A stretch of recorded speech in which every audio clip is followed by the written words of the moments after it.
Olá, selvagens! Eu sou o Goldael e você acabou de ativar minha carta armadilha virada para baixo. Hoje tô acompanhado dela. Oi, eu sou a Hades e eu sei um total de 3 fatos importantes sobre Magic, mas o mais importante deles é que deck azul é coisa de filho da puta. E acompanhado dele também, um pouco mais calmo e o mestre do Magic. Eu, Nando Alves, e eu concordo com a Hades. Pois bem, como você já viu aí no título do nosso episódio e aqui também nos nossos comentários, hoje a gente vai fazer um crossover aí de Magic the Gathering e RPG. Nós vamos conversar um pouco aí sobre o básico desse jogo, um pouco da sua história e, principalmente, como a gente pode adaptar ou incorporar ou trazer esse joguinho de cartas aí e alguns de seus elementos para sua mesa de RPG, mais especificamente Savage Worlds. Joguinho de cartas é subestimar o poder de destruir a família brasileira que o Magic tem, tá? Vou deixar isso no ar. É verdade. Eu tive que parar não por causa da família, mas por causa das amizades. Eu acho que tava colocando elas em risco. Quem acha que une destrói amizades nunca jogou Magic. É verdade. Exatamente. E então, como vocês já sabem, a música vai subir, vai descer e a gente vai voltar com a nossa pauta.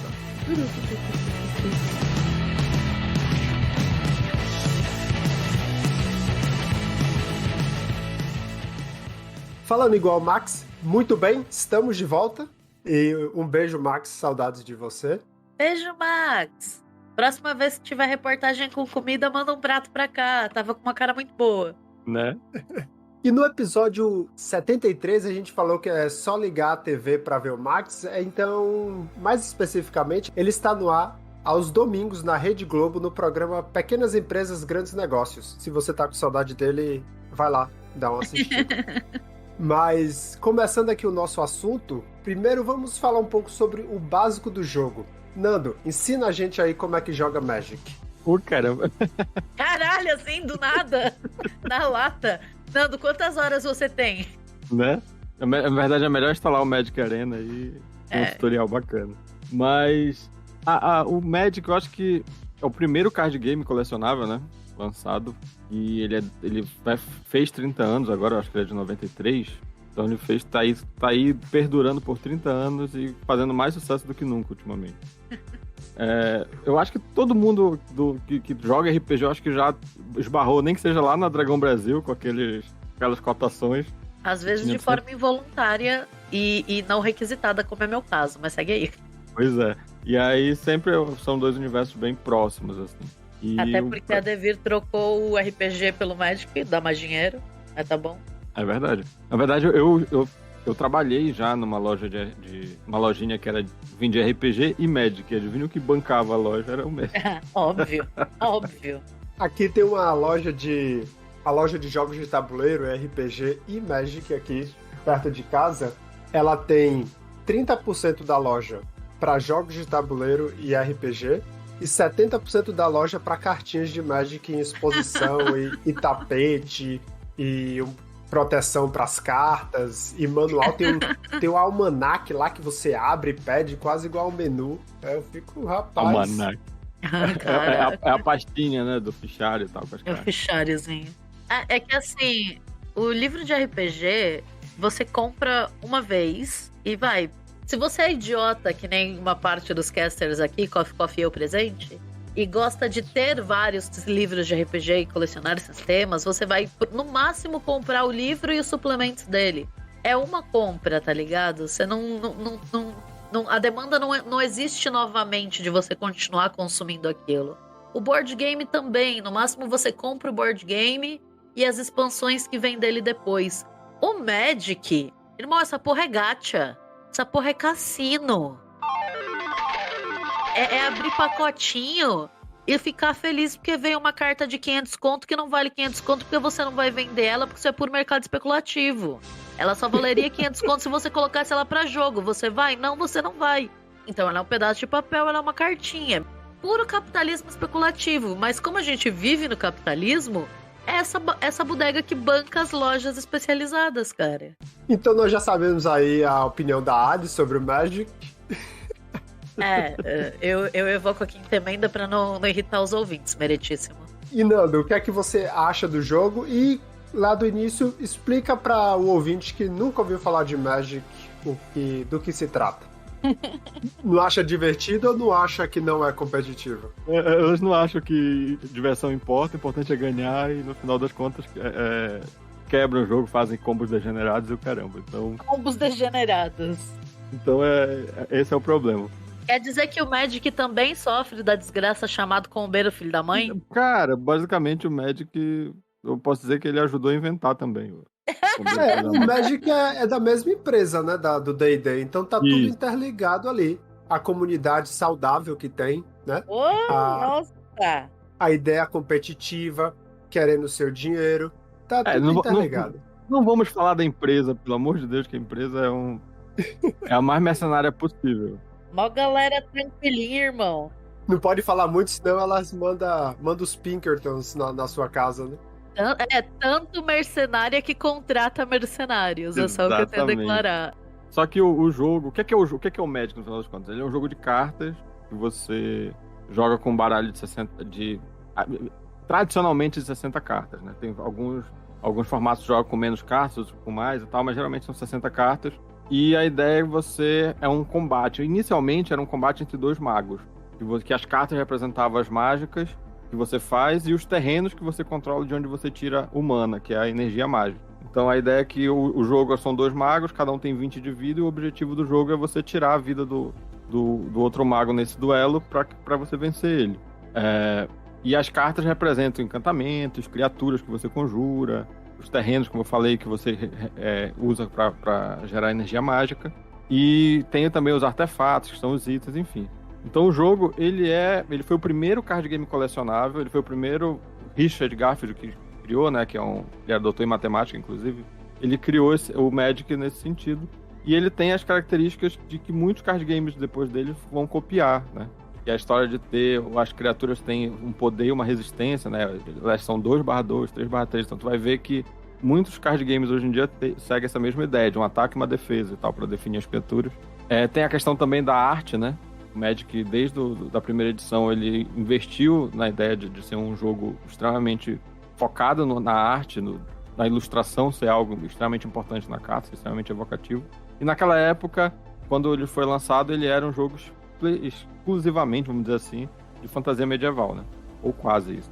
Mas, no final das contas, o Magic é isso. É esse jogo de cartas que dura 30 anos, foi o primeiro card game, mas que hoje em dia tá a todo vapor, inclusive. Lançando diversas coleções. Inclusive algumas que vazam. Diz, o Nando contou a história dele com o Magic aí. Você tem alguma história com o Magic? Você já jogou? De onde é que você conhece, além da Dragão Brasil? Olha, até o ano de Nosso Senhor 2023, eu passei ilesa, né, dessa droga aí. Tentaram me dar, tipo, a primeira pedrinha e falar, não, a primeira é de graça, tá ligado? Mas eu sou uma pessoa, assim, eu tenho problemas, às vezes, até porque é aquilo que a gente falou, né?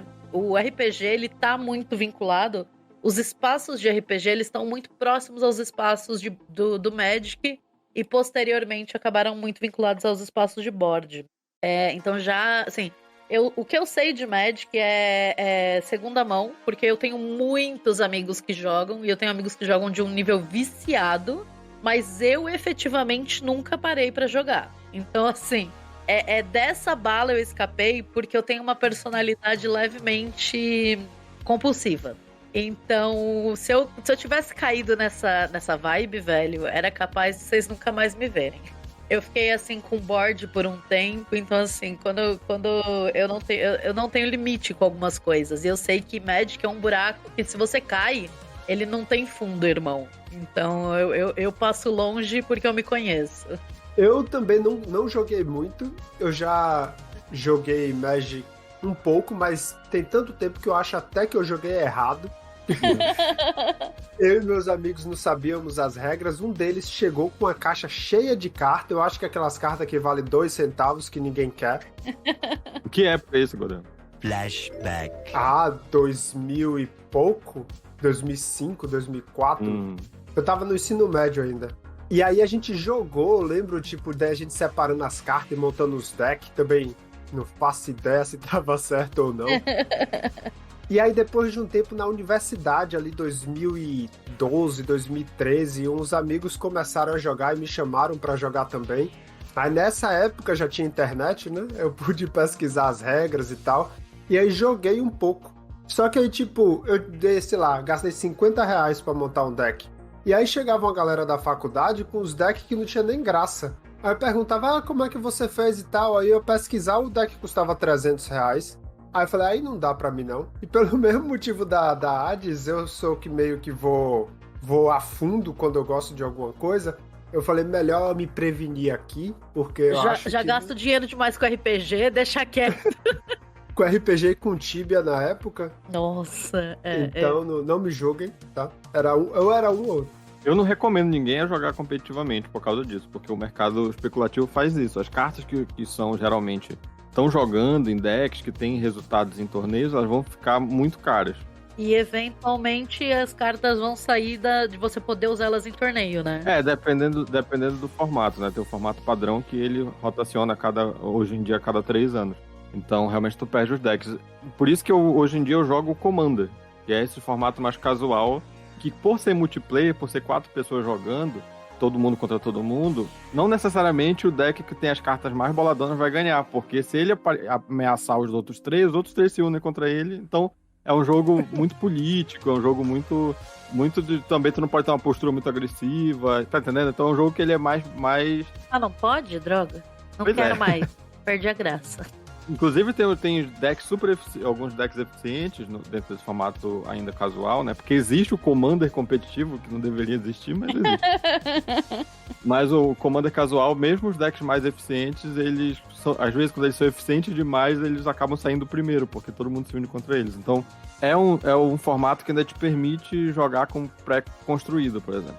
Compra o deck pré-construído, tu consegue te divertir, tu consegue fazer frente ainda dentro desse formato casual, né? Então é interessante por isso. Agora, realmente eu não recomendo ficar gastando teu dinheiro com papelão quadrado, não. Mas é um jogo divertido. Eu gosto de jogos de estratégia que envolve você desenvolver o deck, olhar a sinergia dele e ali na hora ver o que é que você vai fazer com as cartas que você saca e tal. Eu gosto desse tipo de jogo. É um atrativo pra mim. Porém, o custo foi o que ficou meio no caminho disso, né? Porque na faculdade, no meio que eu estava, não tinha gente jogando Comando. Nessa época não existia. Ou pessoas jogando casual, ou é tudo ou é nada. Ou você joga pra ganhar, ou... E tem o terceiro fato irritante. Você não pode nem usar seus D20 de RPG pra ficar marcando ponto de vida, porque o Magic usa D20 errado. Os D20 Magic, na verdade, são o que eles chamam de spindal. Ele é sequenciado, né? Então, pronto, gastei os 3 fatos que eu conhecia sobre Magic. É isso, minha participação nesse cast está encerrada. Porque ele sai pra marcar a vida, né, no caso. Sim. Sim. Mas assim, o grande barato do Magic é porque ele é um card game que ele é muito... As regras básicas dele são relativamente simples, não vou dizer que são simples, mas são relativamente simples. Mas eles têm uma quantidade de cartas tão grande que torna ele bastante complexo. E ele é um jogo que, apesar de ser por turnos, tem muita interação no turno do oponente. Então não é um jogo que igual o Pokémon, card game, que tu joga o teu turno e praticamente assiste o cara jogar o dele e espera a tua vez. Não, é um jogo que tu vai ali conseguindo interagir no turno tendo as mágicas instantâneas, as habilidades que tu consegue usar a qualquer momento. Você tá fazendo a comparação errada. Você não tinha que comparar com o card game de Pokémon, que pouca gente jogou. Você tinha que comparar com o anime de Yu-Gi-Oh!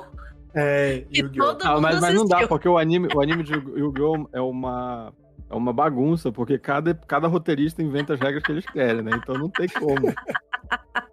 Mas inclusive o card game de Yu-Gi-Oh! É um card game extremamente combocêntrico, que as partidas duram um turno só. Quem começa geralmente ganha, então é completamente sem graça. E ele é completamente quebrado, porque a Konami toda vez eles lançam coleções que invalidam as coleções anteriores e que são muito mais fortes que a anterior. Então... Caralho. Então assim, ganha quem tiver o deck mais atualizado. Basicamente. E no Magic, ganha quem tiver o deck mais? Então, na verdade, essa ideia de que eu ganho o deck mais caro, não necessariamente. Não, eu tava perguntando. Não, pois é. Por exemplo, teve um membro do nosso grupo que ele tinha o costume de... Eu vou comprar só pegar as cartas mais poderosas. Então ele demorou, acho que uns 2 ou 3 anos até conseguir fazer o deck dele rodar. porque ele achava inicialmente que era só ele ter as cartas mais poderosas juntas num deck que elas funcionavam. E eu lá com o meu deck de R$40 conseguia fazer frente a um deck de 2.000. Caralho! Porque tinha uma estratégia, tinha um plano de jogo e tal. Então não é simplesmente tu ter as cartas mais poderosas, tu tem que saber o que fazer com elas, senão não adianta. Outro fator interessante do Magic é também que, como o Nando falou, tem a arte dele, que é muito evocativa, tem as frases e contam uma história, né? Cada coleção, cada tipo de deck, ele conta uma história ali. E como é que funciona isso, Nando? Pois é, as coleções, eles começaram, lá no início eles tinham lançado meio que a coleção Alpha e Beta, é uma coleção de fantasia medieval, não tinha muito um tema, o tema era fantasia medieval, né, então tinham goblins, tinham elfos e tal, muito inspirado em RPG, muito inspirado nessa cultura de fantasia medieval. Depois eles começaram a lançar coleções com temas, então acho que a primeira coleção que veio com tema foi Arabian Night, que era focada nessa ideia na fantasia das Mil e Uma Noites e tal. E eles foram construindo um cenário e uma história depois a partir disso. Então, as coleções tinham um tema. Tinha uma coleção que o tema era pirataria. Tinha uma coleção que o tema eram artefatos. Uma parte do plano que tinha muitos engenhoqueiros e tal. E assim foram vindo essas no início, né? Hoje em dia, as coleções têm mais os temas. Então, a última coleção que saiu agora, que é as Terras de Eldraine, é os contos de fadas pela ótica do Magic. Então tu vai ter as cartas que representam a Chapeuzinho Vermelho, a Rainha de Gelo. Olha que legal. Pois é, todo esse universo dos contos de fadas já é a segunda coleção, na verdade, de Eldraine, que foi lançada agora. A primeira tinha também as cartas, tinha a carta que era baseada na Bela e a Fera, tinha o Sapatinho de Cristal, enfim. E tem uns crossover com propriedade intelectual também, né? Isso daí é o universo Beyond. Por exemplo, teve uma coleção que era baseada em monstros gigantes. Kaiju. Isso, que era baseado em monstros gigantes, que era um plano onde os monstros gigantes lutam contra os humanos, entendeu? Os humanos se defendem e tal, resistem aos monstros gigantes. E esses monstros gigantes basicamente se aproximavam dos cristais que tinham no plano e eles tinham mutações. Então eles interagiam com o ambiente, enfim. E aí nessa coleção, algumas cartas tinham a skin, entre aspas, do Godzilla. Então, em vez de ser o monstro tal, que é do plano, ele vinha como se fosse uma das versões do Godzilla. Mas só para eu entender, conforme ele foi avançando nas histórias e nas coleções, ele foi se distanciando daquela premissa inicial de que você é um mago e usa as cartas com sua magia? Ou isso permaneceu? Isso permaneceu, só que qual é a história? Resumindo, a ideia de que a gente é um mago, né, na história. Mas, na verdade, a gente não é um mago, a gente é um Planeswalker. Porque a ideia do universo do Magic é que ele é um multiverso. Então, são vários planos que existem nesse universo do Magic. Então tem esse plano de ter uns monstros gigantes, tem esse plano onde ele é inspirado em contos de fada, tem um plano que é inspirado em escola de magia, como Harry Potter, tem um outro plano que é inspirado na cultura nórdica, que é Kaldheim, que tem a Árvore dos Mundos, tem tudinho. Tem um outro plano que é totalmente urbano, que é Ravnica, que é um plano inteiro, que é uma cidade. O plano inteiro é uma cidade gigante e todos os biomas estão dentro da cidade. Aí tem um outro plano que é inspirado em mitologia grega, e assim vai. Então, são vários planos, e só quem pode transitar entre esses planos são os Planeswalkers. As pessoas, até então, né, porque teve um evento recente que mudou isso, mas até então só os Planeswalkers conseguiam atravessar o que eles chamam de eternidades cegas, que é o espaço vazio entre os planos.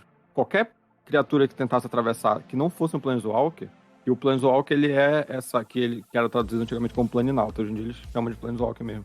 Ele tem uma centelha, uma espécie de energia ligada ao espírito dele, que impede ele de morrer, quando ele atravessa as eternidades cegas. Qualquer outra criatura que tentasse passar de um plano para o outro, ela morre, ela é dilacerada pelas eternidades cegas, ela não consegue. Então nós somos esses magos que nessa época que o jogo foi lançado, são magos extremamente poderosos, que podiam moldar a realidade. Então eles até diziam, tem um produtor de conteúdo que é o Elba, que fala assim, que o Planeswalker é tão poderoso diante das criaturas quanto você é para aquela carta que você está segurando.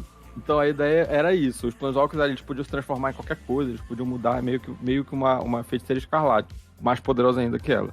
Só que teve um evento no meio da história, que foi a emenda, que diminuiu o poder desses Planeswalkers ao ponto de que eles se tornaram cartas. Então Eles deixaram de ser esses caras quase onipotentes para se tornarem magos, somente os magos poderosos que consigam atravessar os planos. Mas eles ainda podiam morrer, eles não eram tão onipotentes assim. Entendi, mas aí o jogador é outro Planeswalker. Isso, é como se você encontrasse um outro Planeswalker, e aí você conjura as criaturas pra te ajudarem a enfrentar eles, e faz as mágicas pra tentar destruir eles. É isso.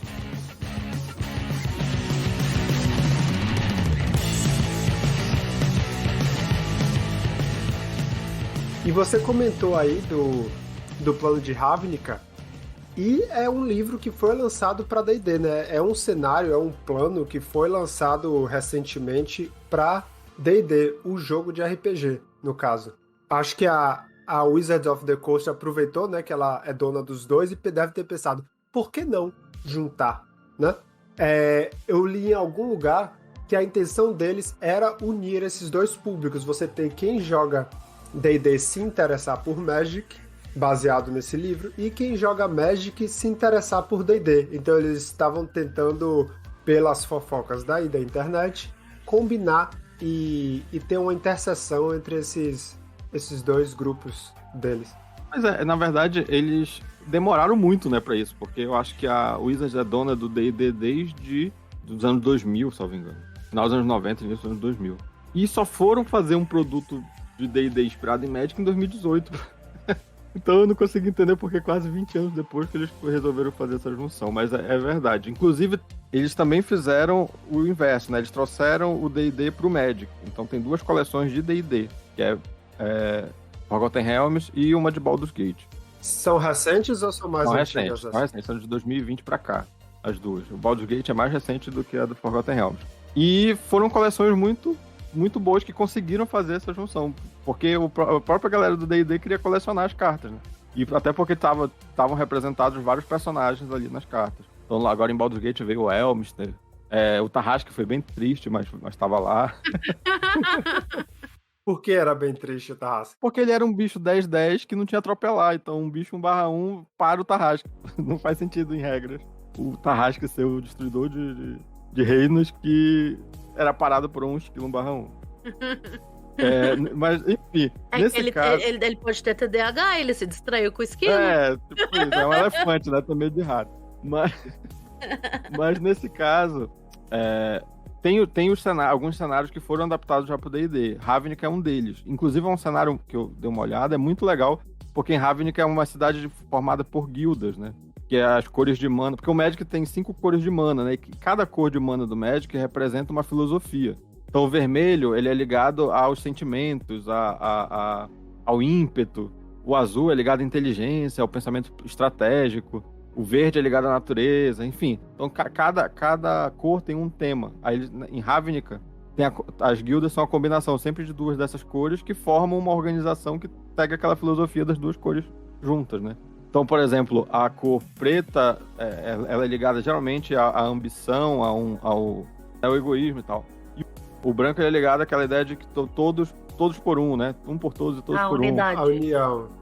Ligado à união, ao pensamento de grupo e tal. Aí quando une a guilda que é preto e branco, eles pensam enquanto um grupo, mas só pra eles. Tipo, é o nós e eles. Então eles só pensam neles, enquanto grupo.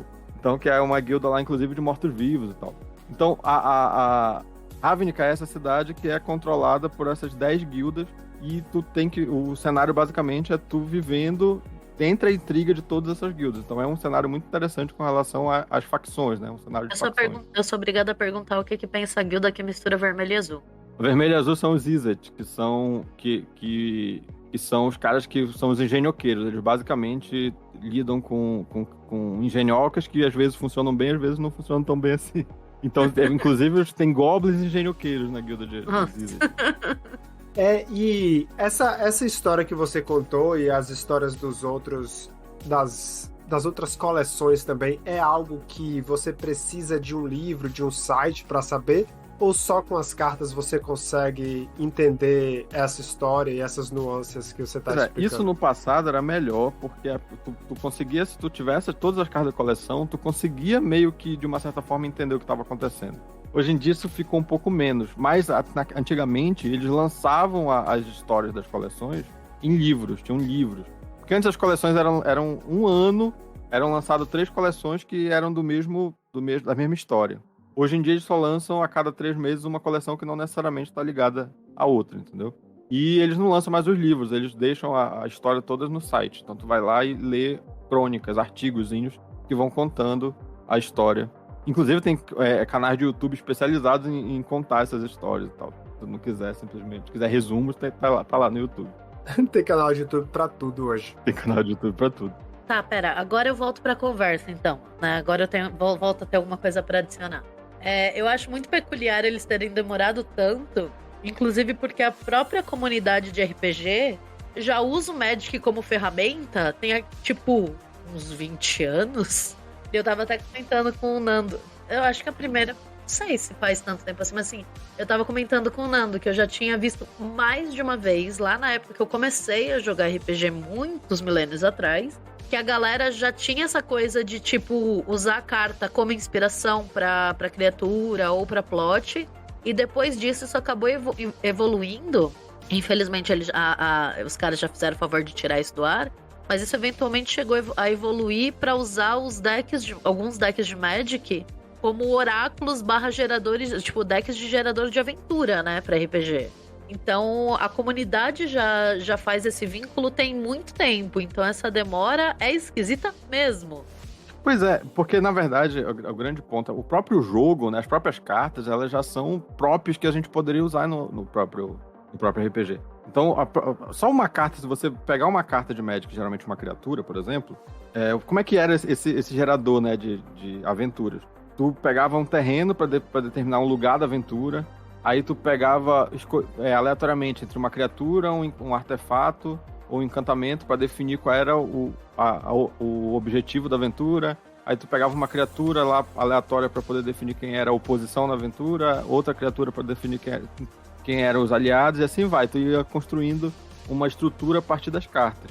Porque, por exemplo, o objetivo da aventura sai um artefato, que é uma espada, é uma orbe, alguma coisa assim. E aí tu ia montando a história a partir daquilo, como se fosse meio que um tarô, né? Vai abrindo as cartas assim e vai tentando juntar. E as cartas em si, elas têm elementos muito, muito evocativos. Então, tem a própria imagem, que é muito interessante, inspiradora, para te poder pensar em elementos de aventura. O nome.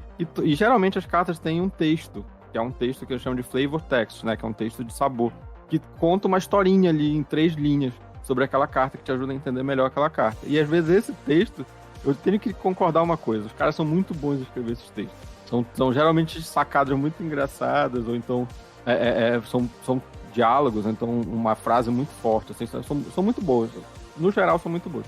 Eu peguei uma carta aqui aleatoriamente, mas que nem é tão boa assim, mas por exemplo, é o unicórnio da boa fortuna. Aí a imagem é um unicórnio lá, todo bonitão.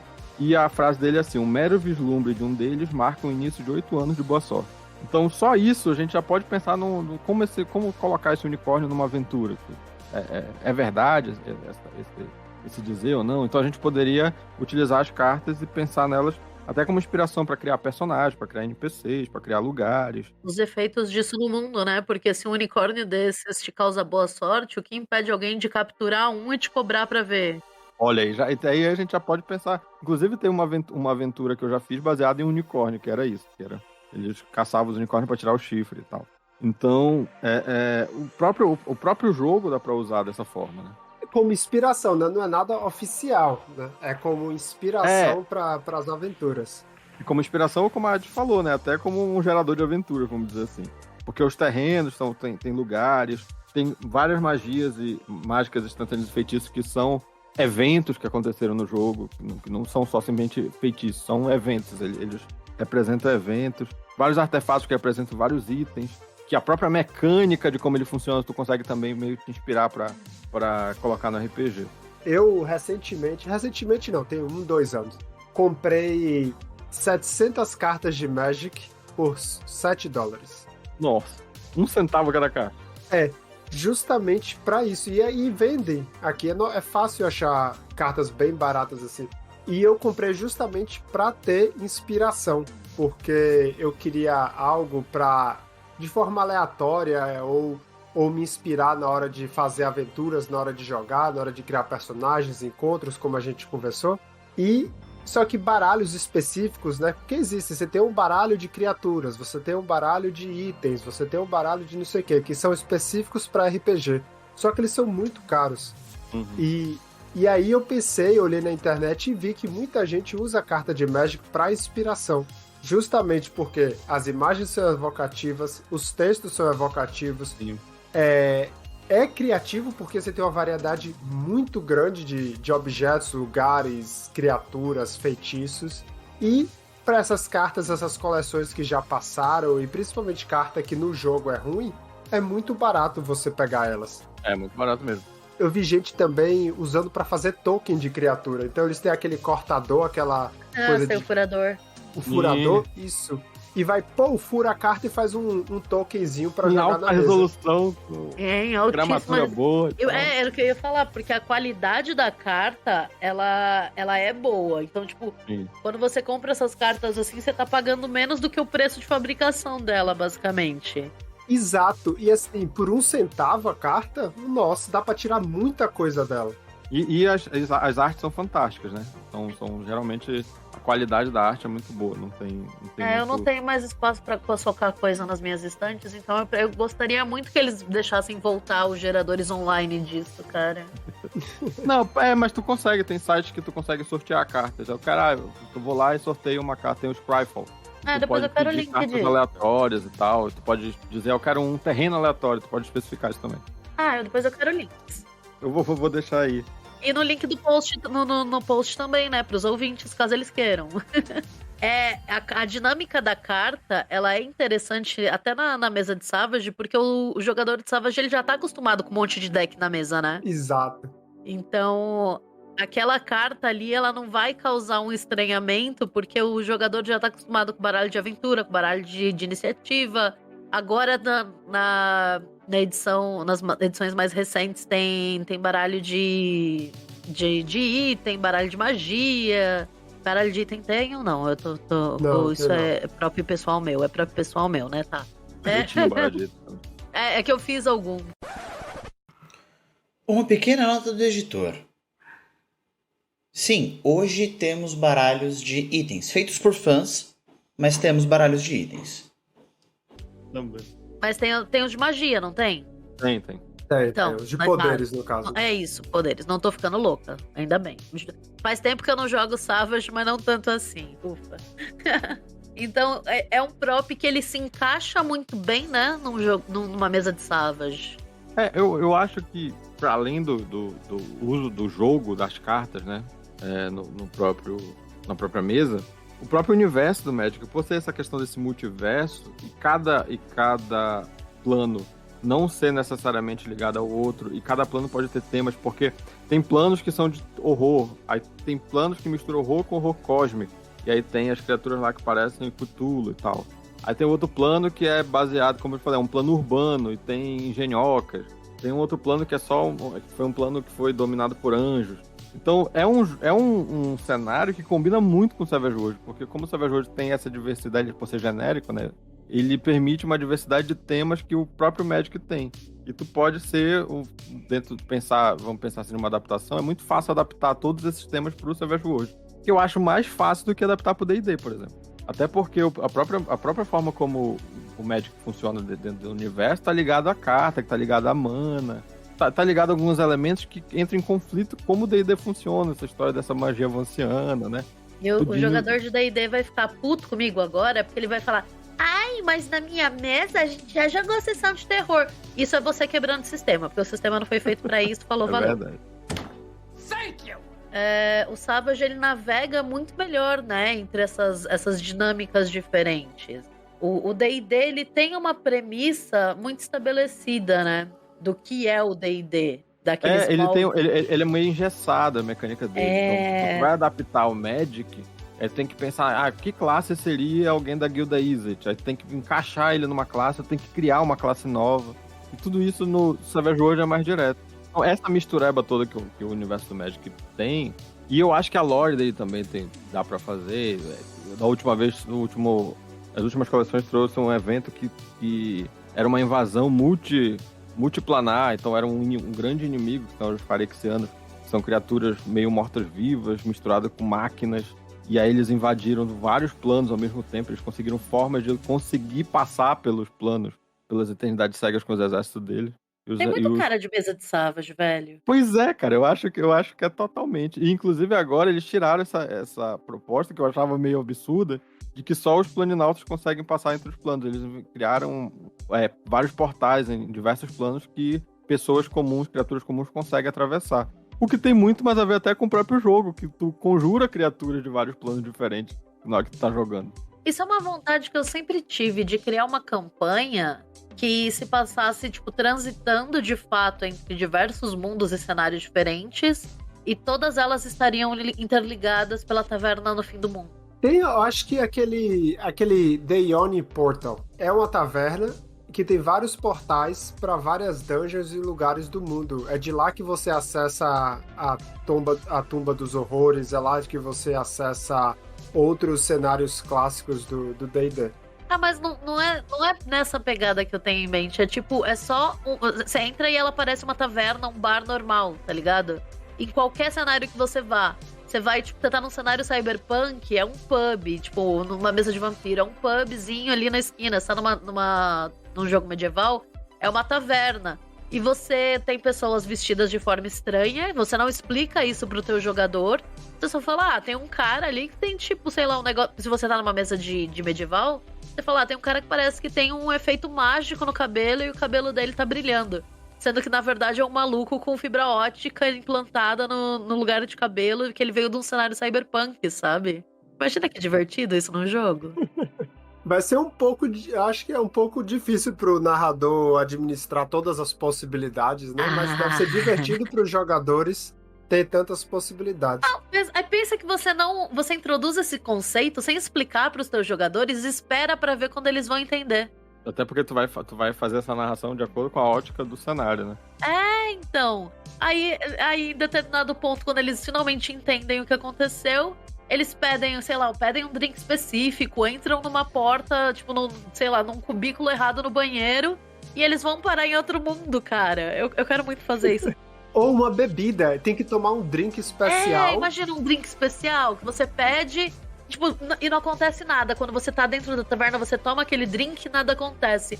Aí a hora que você sai pela porta da taverna, você percebe que você tá em outro mundo.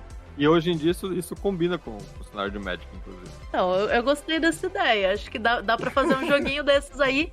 E inclusive, que agora vocês já sabem da ideia, mas dava pra fazer e gravar pro cast. Não promete. Não pode prometer. Não tô fazendo promessas, eu tô jogando no ar. Inclusive, se algum ouvinte quiser narrar, eu finjo que eu não sabia de nada esse tempo todo. E relacionando ao cenário de Magic, né, que o Nando falou que cada plano é um tema diferente, é uma coisa que eu percebi que eu tive que fazer com essas 700 cartas que eu comprei, foi porque eu comecei a puxar elas aleatórias, eu não organizei, não fiz nada. Aí eu puxava para poder ter inspiração do local, do objetivo, da missão, da oposição, mas saiu uns negócios muito nada a ver um com o outro, assim, né? Saía um item, uma arma muito tecnológica, e no outro saía um bicho no meio dos matos, e depois um vulcão, e depois uma nuvem com E no meu roteiro funcionaria, tá? É porque você não teve a ideia do meu roteiro. Mas é por causa disso, porque as cartas representam elementos daqueles planos da coleção que ela foi lançada. E aí o meu ponto é que o que eu fiz? Eu comecei a separar as cartas por temas parecidos. Eu não faço ideia da coleção. Eu acho que tem um símbolozinho. Tem o símbolo da coleção. Mas eu não faço ideia. Então eu comecei a separar por temas. Esse combina com esse combina com esse. E aí facilitou a geração de um cenário, de uma aventura, de encontros mais coerentes, né? Que não precisava tanta interpretação ou tanta maluquice para fazer sentido. O que é legal também é que tu pensar que qualquer cenário cabe no universo de Magic. Então, tipo, se tu pode encaixar qualquer um dos teus cenários em Magic e pegar qualquer elemento de Magic e botar no teu cenário, porque combina pelo menos com a proposta de Magic, entendeu? Então, se tu encaixar o teu cenário no multiverso de Magic, tu pode fazer essa permuta, né, vamos dizer assim, de elementos. Muito fácil. Ou não, né? Então não precisa nem encaixar, mas tu só pega daqui do Magic isso. Eu, desde que comecei a jogar Savage Worlds, mesmo jogando em fantasia medieval, eu sempre apresentava o cenário como uma aventura que tinha um pistoleiro no meio da galera. Que ele vinha de um outro plano, que ele acabou vindo tipo de Deadlands e caiu no cenário de fantasia medieval, depois de entrar numa caverna, alguma coisa assim. E o objetivo dele era voltar. Então eu sempre gostei dessa brincadeira de misturar temáticas a partir dessa ideia de multiverso, né? De multiplanar e tal. Então, a gente pode usar tanto o cenário de Magic, ou cenários, né? A ideia do multiverso, ou um plano específico para inspirar uma campanha, mas também a gente pode usar as cartas ativamente, como tokens, como o exemplo que eu dei, ou para inspirar ali na hora os jogos, as coisas que a gente cria. Mas eu acho super válido, assim, tipo, zapear nas cartas, ou então até mesmo sortear a carta, pra fazer elementos aleatórios na hora do jogo. Então, embaralhar criaturas. Eu tenho um deckzinho aqui só de criaturas. E aí eu quero fazer encontro aleatório. Aí eu vou lá e puxo uma carta ou então 2 cartas e penso, olha, vai ter um grupo com esses 2 tipos de criatura aqui. E aí inventa na hora. Então daria também pra usar dessa forma. A carta inteira como um elemento aleatório. Então pra NPCs, pra encontros, pra eventos, enfim. Itens. E o interessante é que, sim, um dos grandes problemas que eu tenho com o encontro aleatório é porque hoje em dia as tabelas estão melhorando, mas elas são assim, você encontrou 2 lobos e um troll. É isso. E às vezes não faz muito sentido, é meio sem graça, ou tá faltando Flavor. Um toque a mais nesse... Exato. E a carta do Magic lhe dá textos. Ela lhe dá esse texto evocativo, ele lhe dá a imagem. Às vezes a criatura já tá numa posição de ataque, ou esses dias eu puxei uma que ela tava enredada no tipo de armadilha, ou às vezes ela tá brigando com outra. Teve outra que eu puxei que tinha um mago atirando uma flecha através de parecia um urso gigante. E ali você já sabe que você chegou e o encontro é o quê? É um mago lutando contra o urso. Acabou. Você já tem uma ação ali, não é só dizer vocês encontram um urso gigante. Enfim, a carta já lhe dá bastante coisa para você se inspirar. Saio desse cast com a vontade de integrar as cartas de Magic com os meus geradores aleatórios do Fantasy Ground. Olha, pois é, acho que seria interessante. Então bora fazer uma atividade aqui. Ó, você vai puxar uma carta, Nando, já que você é o mestre do Magic, vai descrever o que tem nessa carta e eu, a Hades e depois você, vamos dizer como é que a gente faria ela de um encontro aleatório. Tá bom. Ok. Qualquer carta, então, né? Qualquer carta. Vamos supor que a gente não organizou o baralho, né? Porque às vezes você pode separar o que é item, o que é criatura, o que é terreno. Mas aqui vamos uma carta qualquer e como é que a gente faria um encontro aleatório com ela. Tá bom.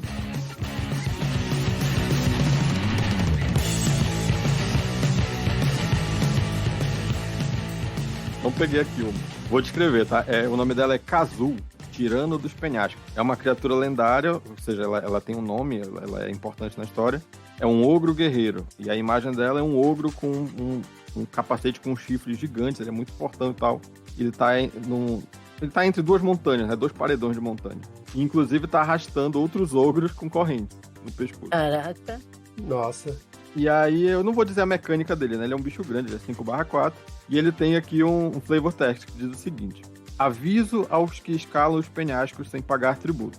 2 pontos. É uma longa descida. Eu achei essa aí muito, assim, fácil. Você quer começar, Hades? Vai lá, começa você. Não vamos pelo óbvio, né? O óbvio seria, você encontra esse ogro arrastando outros pela corrente, ele é maior, mais forte, e ele cobra passagem pra você ir pro outro lado, ou você passar por ali. Mas ele é um carta selvagem, tipo, ele não é um cara qualquer. Começa com isso, ele é um carta selvagem e às vezes talvez você coloque ele com mais experiência que os jogadores. Sim. Pra ser um belo de um desafio. Nossa, o Nando colocou aqui a imagem dele, ele é bem sinistro. Caralho, é o tamanho do chapéuzão de chifre, irmão. Ele é 2 vezes a altura de um ogro normal, então... E um ogro normal já é grande. Então, pode ser que encontrou com ele e ele... Eu diria que ele não tem só ogros, ele tem outras criaturas acorrentadas também. E ele coleciona essas criaturas. E ele vê nos personagens algo interessante que ele não tem ainda. E ele tá com a intenção agora e a maldade de coletar alguns dos personagens também. Eu fui por uma vibe similar, mas um pouco diferente. Que é talvez talvez algum desses ogros acorrentados ou alguma outra criatura mesmo que ele tenha pego.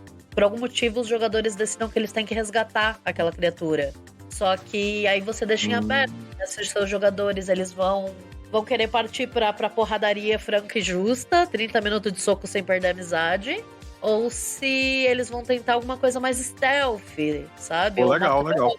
Gostei mais do seu, muito legal. Porque na verdade dá pra combinar os dois, né? Tipo, ele é esse cara que cobra pedágio, mas Sim. o objetivo de quem tá jogando não é passar pelo lugar, mas resgatar alguém que ele tornou cativo, Então, né? se ele cobra pedágio, você sabe que ele tem interesse em trocas. Então, assim, você vai por essa coisa do tipo, não, beleza, então, você pode negociar com ele, você pode tentar fazer essa negociação, você pode tentar vencer até mesmo um combate social, ou você pode fazer uma coisa bem stealth mesmo, do tipo, esperar ele dormir e tentar resgatar a pessoa enquanto ele dorme.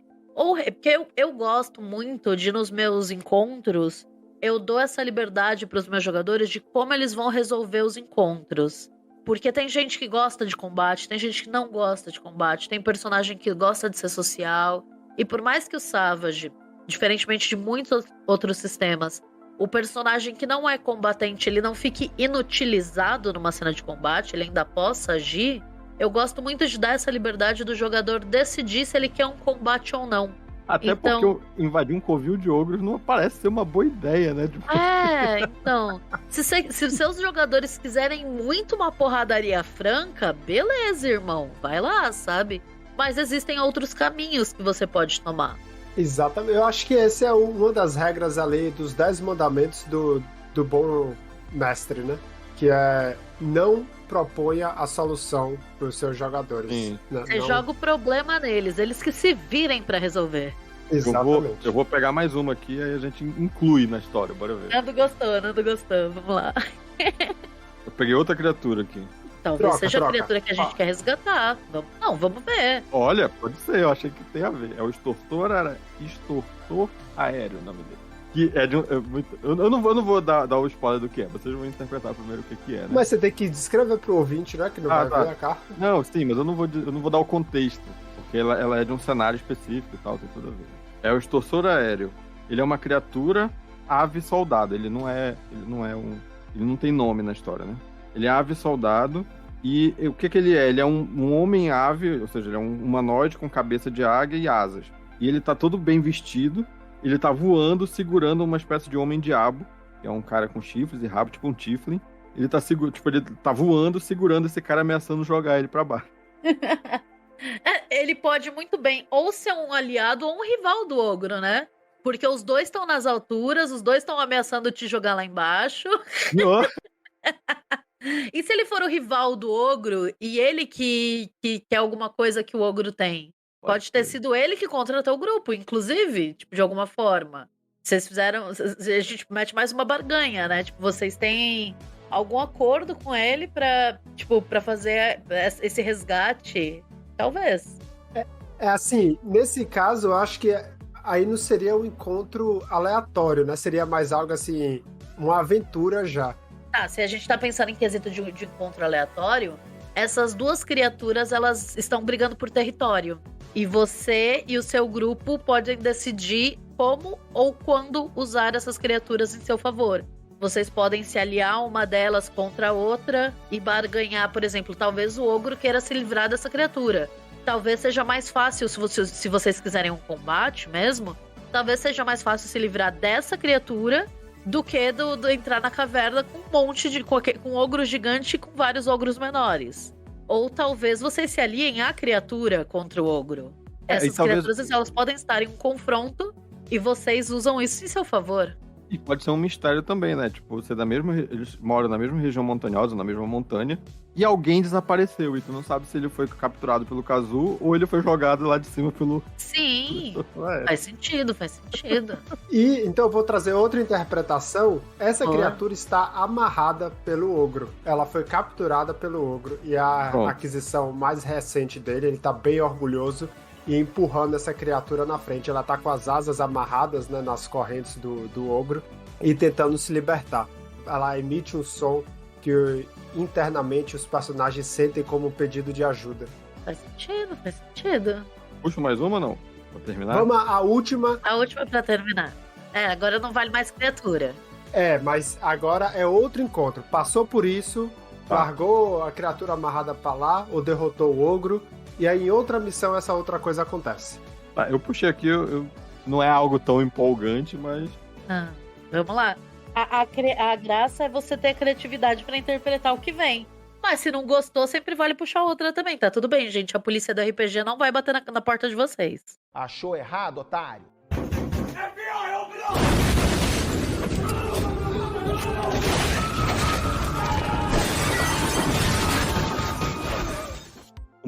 Bora tentar usar, se a gente não... É a lanterna cromática que veio, tá? É um artefato agora. A imagem é uma espécie de lanterna mesmo, uma lanterna daquele lampião, né? Todo de ouro, todo dourado, todo cheio de esculturas ao redor dele, uma escultura de um animal, de um pássaro, né? E dentro dela, a luz ela é multicolorida, tá? E ela tá dentro parece ser um salão bem grande, parece ser um item muito, muito importante, assim. No Magic aqui, a função dela é gerar mana de várias cores. Aí a frase ela diz assim: os magos de Mir, que é da guilda de Mir, né, fazem bom uso das lanternas, criando metamorfos e agentes adormecidos com tipos de mana diferentes dos deles. Mas tem um dizerzinho ali embaixo, não? Não é isso. A carta, pela tradição mas da aí tá guilda, diferente, tá diferente, né? É outra coleção. Pela tradição da guilda, qualquer faixa de luz multicolorida no paralelepípedo pode servir como território neutro. É outra coisa, né? É outra descrição, outro flavor. É outra descrição. De novo, o óbvio é dizer que eles encontram esse item mágico enterrado, mas não sabem pra que serve. Eu acho que esse pode ser a premissa básica, mas eu acho que isso não tem muita graça. A gente pode ir além. Eu sempre sou a favor de vai com a segunda ideia. Você tem a primeira ideia, descarta, agora pensa na segunda. No brainstorming, a regra dele é assim: você joga tudo no papel sem filtro. E aí você risca depois as ideias ruins. Depois você seleciona. Primeiro você joga as ideias e aí você vê qual é a melhor. Então assim, você puxa uma carta, tem 3, 4 ideias e escolhe a que parece melhor pra você. Porque primeiro você vai tirar do topo da sua cabeça o mais óbvio, o mais batido, porque é o que você já tá mais acostumado. As ideias melhores costumam vir na sequência. Então segue aí, Godel. Qual a próxima? A próxima ideia é que esse artefato ele tá dentro de uma masmorra, de um castelo, ou de algum lugar, e que, como fala ali, ó, qualquer luz multicolorida no paralelepípedo pode servir como território neutro. Então, dentro desse lugar, as emoções são apaziguadas e magia não pode ser utilizada. Nem as pessoas teriam, no caso de Savage Worlds, teriam uma penalidade -2, -4, para ter qualquer ação agressiva contra os outros naquela região. Então pode ser que eles chegaram a um castelo, chegaram a masmorra, chegaram em uma cidade e talvez a grande escultura seja essa lanterna que está ali pendurada no centro da cidade, numa altura meio que inalcançável para as pessoas, e a cidade é muito pacífica. As pessoas não brigam, ninguém discorda, ninguém arruma confusão, criaturas que tentam atacar acabam não investindo contra a cidade, elas desistem. Nossa, Aí fui com a segunda ideia, olha lá, não a primeira. Eu achei melhor mesmo.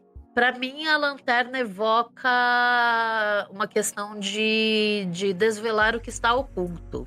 E como ela traz essa coisa da mana, da magia e dos multicoloridos, eu penso muito numa questão dela tipo, funcionar como um item que talvez desvelasse feitiços ocultos, ou que mostrasse, tipo, alguma coisa do tipo, qual tipo de magia está sendo usado numa situação. De talvez funcionar até nessa linha oposta do que o Godel trouxe, como um amplificador de magia. E você, como ela é multicolorida, vai que ela funciona como uma lâmpada LED bonitinha que você pode trocar a cor, tá ligado? Então ela funcionaria como um amplificador de magia para um determinado tipo de magia de alguém do teu grupo. É verdade. Daria pra pensar dessa forma mesmo. Ela muda o trapping dos poderes, né? Olha lá! Então. Interessante. E você, Nando? Cara, eu vou pela vamos dizer pela outra frase, né, que eu falei no início. Os magos de Mi fazem bom uso das lanternas, criando metamorfos e agentes adormecidos com tipos de mana diferentes dos deles. Então a ideia de que seria realmente uma organização que tem esse item mágico extremamente poderoso, que consegue moldar criaturas vivas, seres vivos e tal, a partir da magia que está dentro dela. E essas criaturas têm uma natureza diferente de acordo com a cor, né, que ela tá manifestando naquele momento e tal. Então aí talvez a aventura envolvesse alguma coisa nesse sentido, de envolvesse uma dessas criaturas, ou envolvesse salvar uma dessas criaturas que talvez tenha adquirido consciência, mas que para ela se mantenha vivendo, ela tenha que ser alimentada essa lanterna, alguma coisa do tipo. Boa. Então, tá aí, pessoal, vocês viram que rapidinho aqui a gente puxou 3 cartas, né? E várias ideias foram geradas apenas olhando a imagem e o texto. Eu acho que no caso dessa última aqui, o texto foi muito mais impactante do que a imagem em si, mas a do ogro e da criatura que voa, a imagem acabou sendo mais impactante. E tem os textos e tem os números, se você achar uma forma de converter também. Então, pode servir de bastante inspiração para você no seu jogo, tanto ali na hora, né, quanto de uma forma antecipada, em que você prepara uma aventura ou um cenário para os seus jogadores, ou até, como jogador, você pode utilizar ela para criar seus personagens. Eu posso dizer, inclusive, que eu já fiz isso. Eu peguei essas cartas e criei NPCs baseados, inclusive, na mecânica do Magic para poder passar pro Savage Worlds. E, inclusive, mecânicas que não tem no Savage Worlds, que eu inventei. Por exemplo, eu peguei a Lash Norn, que é uma inimiga lá, grande, ela é líder dos Phyrexianos. E a carta dela diz assim: as criaturas que você controla recebem +2/+2, +2 de poder, +2 de resistência. E as criaturas que os oponentes controlam recebem -2/-2. E ela é uma líder, né? Um oponente tal, é uma criatura lá que tem partes mecânicas e tal. E ela é também ligada a um credo, né? Uma crença lá dos Phyrexianos. Então por isso que ela inspira quem tá do lado dela e cria medo, e dificulta a vida de quem é o oponente. E aí no Savage Worlds eu criei uma mecânica que não existe, que é quem estiver perto dela e for aliado dela, automaticamente aumenta os dados de trait daquela criatura em 1 ou 2, e quem for inimigo diminui passivamente, sem fazer teste, sem nada. É um poder passivo dela. Então enfrentar ela é muito difícil, porque ela faz todo mundo ficar mais fraco dos inimigos e todos os aliados dela ficarem mais fortes. Interessante. É uma aura de aumentar e diminuir atributo, né? É como se fosse aquela magia, né, de aumentar ou diminuir atributo, só que de forma passiva, tipo, isso, de forma em área. Em área e passivamente. Em área e passiva, interessante. E o melhor de tudo é que você já tem a imagem, você não precisa depois sair procurando no Google imagem ou usar a inteligência artificial para fazer imagem que se encaixe com o que você imaginou. Já tá ali, né? E se você pode pedir para aquele seu amigo viciado em Magic, que tem várias cartas que ele não usa, me arruma umas aí. Todo mundo que joga Magic tem o famoso book, que é um monte de carta que é inútil, e às vezes ocupa espaço e ele não vai ver problema.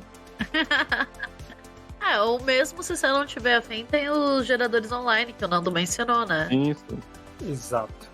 Eu acho que a gente chegou ao uso a uma conclusão de como fazer bom uso do Magic sem jogar Magic. E espero que, caso você não vá jogar Magic depois da introdução do Nando aí, que você dê uma chance como um gerador, um inspirador, algo para você incorporar nos seus jogos, assim, porque vai fazer você sair do padrão, né? Vai fazer você pensar fora da caixa. Não, e tanto te faz pensar fora da caixa que eu parei pra pensar que aqui em casa eu não tenho nenhuma carta de Magic, mas eu tenho aquele joguinho de carta do Sim Mestre das Trevas, que tem várias cartas que também tem uma imagenzinha, um flavorzinho e um título. Então dá muito bem pra pegar essas cartas e usar elas como se fosse um geradorzinho também. Só que o tema deles é sempre Goblins, né? Esse é o problema. Mas não necessariamente. Ele tem, tipo, bruxas, unicórnios, elfos e pergaminhos. Ele é uma pegada muito medieval, isso é fato. Mas, assim, por mais que sejam goblins, ele traz muitos elementos da fantasia. Dá pra fazer, agora eu parei pra... Vou tentar fazer isso qualquer dia desse. E o Nando botou o link agora aqui no chat da gente e lembrou que Não precisa, se você não tem amigo nenhum que tem várias cartas de Magic, ou se você não quer gastar dinheiro com isso, tem cartas aleatórias na internet que você pode pegar. Tem geradores, tem sites com base de dados com todas as cartas já lançadas de Magic, e você pode pegar uma de forma aleatória. O link vai ficar disponível para os ouvintes na descrição? Sim. Beleza.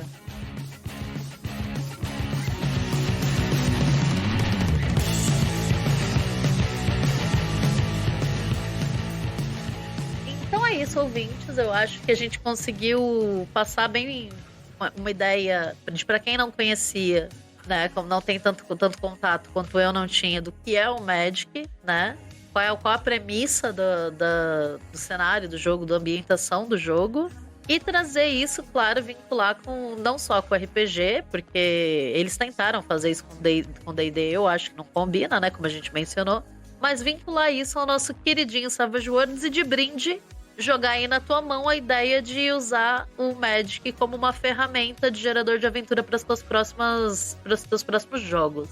Então, eu gostaria muito de saber, vai no link que a gente vai deixar na descrição, tira umas 2, 3 cartas e fala qual plot você conseguiu pensar com isso. Por favor, eu tô curiosa, ouvintes. Conta pra gente o que vocês tiram dessas cartas.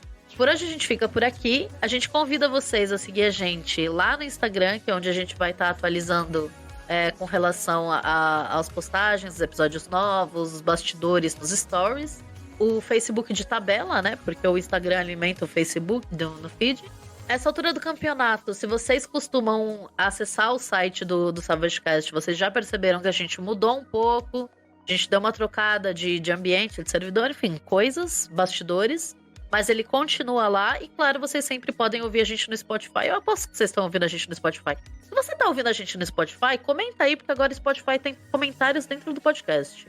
A gente agora está no servidor do Podbean, que vocês vão ver quando entrar lá no site da gente, que ainda é www.savagecast.com.br. E lá você pode se inscrever, você pode deixar mensagens. Então as mensagens, os comentários que ficavam antes na parte lá no nosso site ainda estão. Então, por favor, deixem seus comentários lá para a gente ver, para a gente responder e ler aqui. O nosso e-mail ainda é o contato savagecast@gmail.com. Outra coisa importante, vocês já devem ter percebido, mas a gente mudou de servidor do Discord. Vocês não vão encontrar a gente no Savage Hub. A gente está agora no servidor do Savage Worlds Comunidade, que também tem outros grupos, como a galera da Odyssey Publicações e muita gente bacana que tá lá narrando mesas. Então você vai encontrar a gente lá agora. Um beijo pra todo mundo aí, valeu por me aturar. E não gastem seu rico dinheirinho com Magic. Compre só um deck, mano.